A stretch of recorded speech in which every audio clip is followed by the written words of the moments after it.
दोस्तों, इस वीडियो में हम भारत के जियोपॉलिटिक्स से रिलेटेड कई बड़े और जरूरी मुद्दों पर बात करेंगे। इस वजह से वीडियो को पूरा जरूर देखें। सबसे पहले शुरुआत करते हैं अमेरिका से। तो लगता है कि अमेरिका के राष्ट्रपति डोनाल्ड ट्रंप पगला गए हैं। क्या हो रहा है दुनिया में, ये सवाल आजकल हर भारतीय के दिमाग में घूम रहा है। डोनाल्ड ट्रंप अमेरिका के राष्ट्रपति ऐसे फैसले ले रहे हैं जो न सिर्फ अमेरिका बल्कि इंडिया और पूरी दुनिया को हिलाकर रख रहे हैं। अमेरिका फर्स्ट के नाम पर उन्होंने ऐसी पॉलिसी की शुरुआत की है जिसमें हर देश को नुकसान हो रहा है। लगता है ग्लोबल इकोनॉमी का मतलब उनके लिए सिर्फ अमेरिका है। जिस तरह से उन्होंने हाल ही में अंतर्राष्ट्रीय व्यापार पर फैसले लिए हैं, उसे देखकर तो यही लगता है कि या तो वो दुनिया को जानबूझकर भड़का रहे हैं या फिर उनकी समझ में खुद अमेरिका का भी भला नहीं है। एप्पल हो या सैमसंग, भारत हो या यूरोपियन यूनियन, कोई भी ट्रंप की धमकियों से बचा नहीं है। अब सवाल ये उठता है कि क्या वाकई अमेरिका फर्स्ट की सोच में इतना अंधा हो चुका है कि अपने ही ट्रेड पार्टनर्स को झटका देने में लगा हुआ है? क्या ये 2024 की चुनावी रेस में खुद को मजबूत दिखाने की एक चाल है?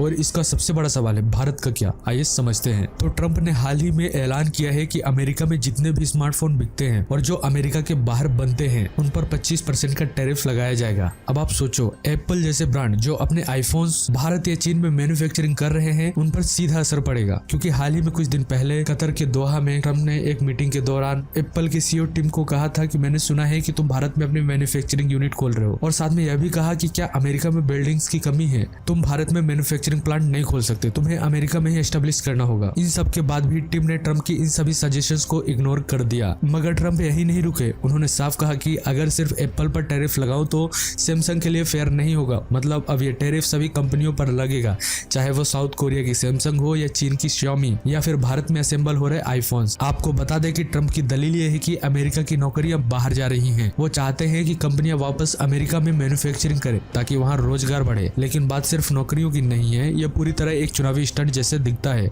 वो अमेरिका वोटर्स को दिखाना चाहते हैं कि मैं अमेरिका को वापस ग्रेट बना रहा हूं ताकि वोटर्स उनकी तरफ अट्रैक्ट हो।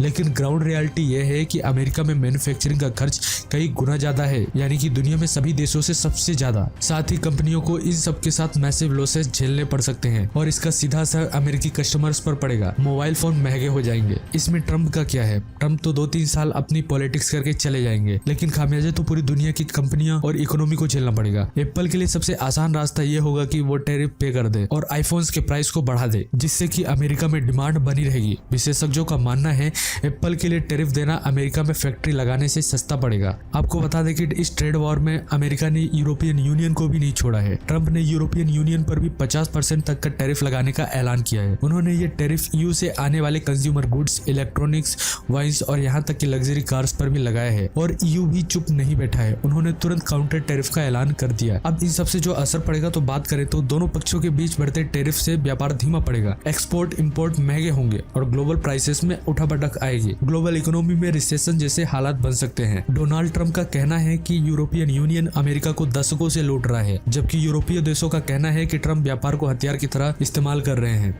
यूरोपियन यूनियन और यूनाइटेड स्टेट की इस खींचतान से भारत भी इनडायरेक्टली प्रभावित होगा।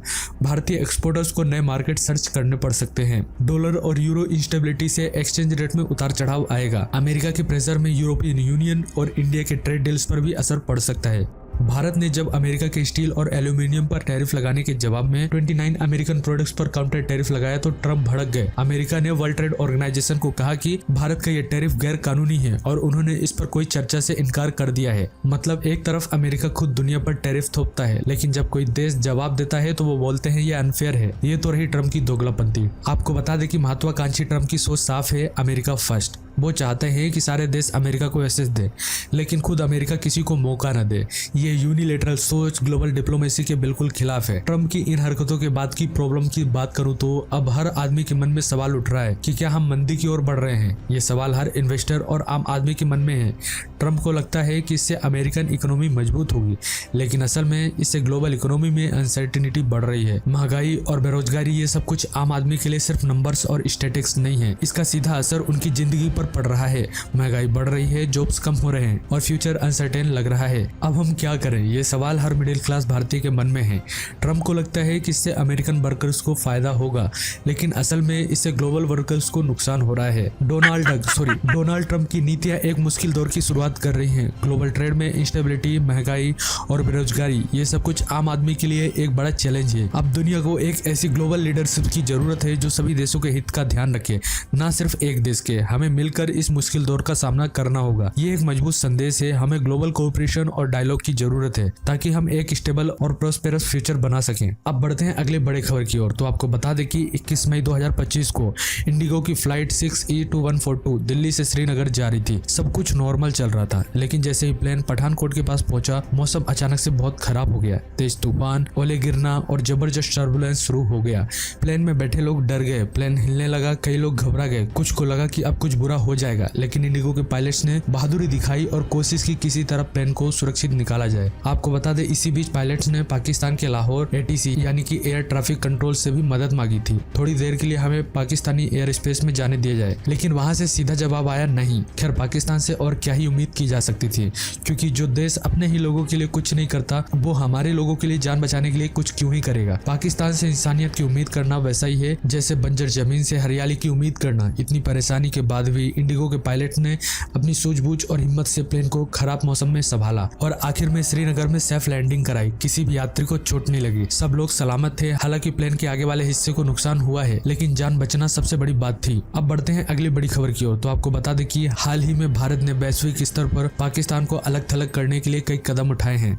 Bharat financial action task force यानी FATF से पाकिस्तान को फिर से ग्रे लिस्ट में डालने का रिक्वेस्ट कर रहा है। इसके साथ ही भारत वर्ल्ड बैंक द्वारा पाकिस्तान को दिए जाने वाले फंड्स का भी विरोध कर रहा है। भारत का मानना है कि पाकिस्तान इन फंड्स का इस्तेमाल आतंकवाद को बढ़ावा देने के लिए कर सकता है। अगर आप नहीं जानते कि FATF की ग्रे लिस्ट क्या है, तो आपको बता दें कि FATF एक इंटरनेशनल ऑर्गेनाइजेशन है जो मनी लॉन्ड्रिंग और आतंकवाद के फाइनेंसिंग से निपटने के लिए पॉलिसीज बनाती है। जब किसी देश को FATF की ग्रे लिस्ट में डाला जाता है, तो इसका मतलब है कि उस देश को मनी लॉन्ड्रिंग और आतंकवाद के फाइनेंसिंग से निपटने के लिए अधिक सख्त कदम उठाने की जरूरत है। ग्रे लिस्ट में शामिल होने से किसी देश की इंटरनेशनल क्रेडिबिलिटी कम होती है और उसे इंटरनेशनल फाइनेंशियल इंस्टीट्यूशन से लोन्स मिलने में कठिनाई होती है। आपको बता दें कि इस पर भारत का कहना है कि पाकिस्तान ने FATF की शर्तों का पूरी तरह से पालन नहीं किया है। भारत का आरोप है कि पाकिस्तान अभी भी अपनी धरती पर पल रहे आतंकवादी समूहों पर प्रभावी कार्रवाई नहीं कर रहा है। भारत ने FATF को इस बारे में सबूत भी दिए हैं कि पाकिस्तान कैसे आतंकवादियों को फंड्स अवेल कराता है। भारत का यह भी तर्क है कि वर्ल्ड बैंक और इंटरनेशनल मॉनेटरी फंड यानी कि IMF जैसे फाइनेंशियल इंस्टीट्यूशन पाकिस्तान को जो फंड्स देते हैं, उसका इस्तेमाल पाकिस्तान डेवलपमेंट प्रोजेक्ट्स की बजाय हथियार खरीदने और आतंकवाद को बढ़ावा देने के लिए करता है। भारत ने IMF से पाकिस्तान को दिए जाने वाले लोन का भी विरोध किया था, लेकिन IMF ने पाकिस्तान को $1 बिलियन का लोन ग्रांट कर दिया था। अगर पाकिस्तान को फिर से FATF की ग्रे लिस्ट में डाला जाता है, तो इससे उसकी अर्थव्यवस्था को भारी नुकसान होगा। पहले से ही आर्थिक संकट से जूझ रहे पाकिस्तान के लिए इंटरनेशनल फाइनेंशियल इंस्टीट्यूशन से लोन प्राप्त करना और मुश्किल हो जाएगा। इन्वेस्टर्स का विश्वास कम होगा और फॉरेन इन्वेस्टमेंट में कमी आएगी। आपको बता दें कि भारत का मेन ऑब्जेक्टिव पाकिस्तान पर आतंकवाद को रोकने के लिए दबाव बनाना है। भारत चाहता है कि पाकिस्तान अपनी धरती से ऑपरेट होने वाले टेररिस्ट ग्रुप के अगेंस्ट स्ट्रॉन्ग एक्शन ले। भारत का मानना है कि पाकिस्तान को फाइनेंशियली अलग थलग करके उस पर दबाव बनाया जा सकता है। तो दोस्तों, इन सभी अपडेट्स के बारे में आपकी क्या राय है? आप अपनी राय हमें नीचे कमेंट बॉक्स में पिन करके जरूर बताना और वीडियो अच्छी लगी हो तो वीडियो को लाइक और शेयर करना। चैनल को सब्सक्राइब करना मत भूलना। Thanks for watching. जय हिंद।